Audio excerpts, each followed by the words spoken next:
We're at the Home and Garden Show. Gordon Glaze joining us now at Meadows Way. Tell us all about it, Gordon. Yes, hi. My name is Gord Delay. I'm the owner and founder of Meadows Way Landscaping and Garden Center. And for over 23 years now, we have been helping people design and develop their properties and creating beautiful custom landscapes that simply make life better.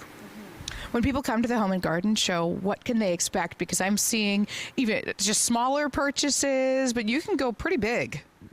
I think we've gone out of our way here to offer a little bit of everything for people.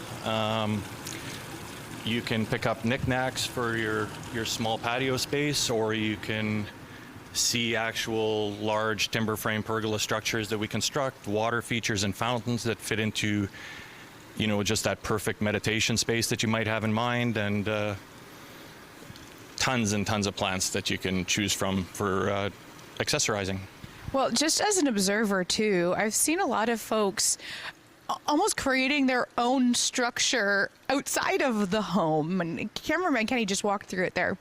Yeah, definitely seeing a not so much a trend, but an evolution of people really trying to maximize every square inch, get maximum value, and create spaces for all sorts of living, whether it be personal health and development, and it's an extension of your indoor living space now. Sports and relaxation and entertaining has to fulfill a multitude of uses now.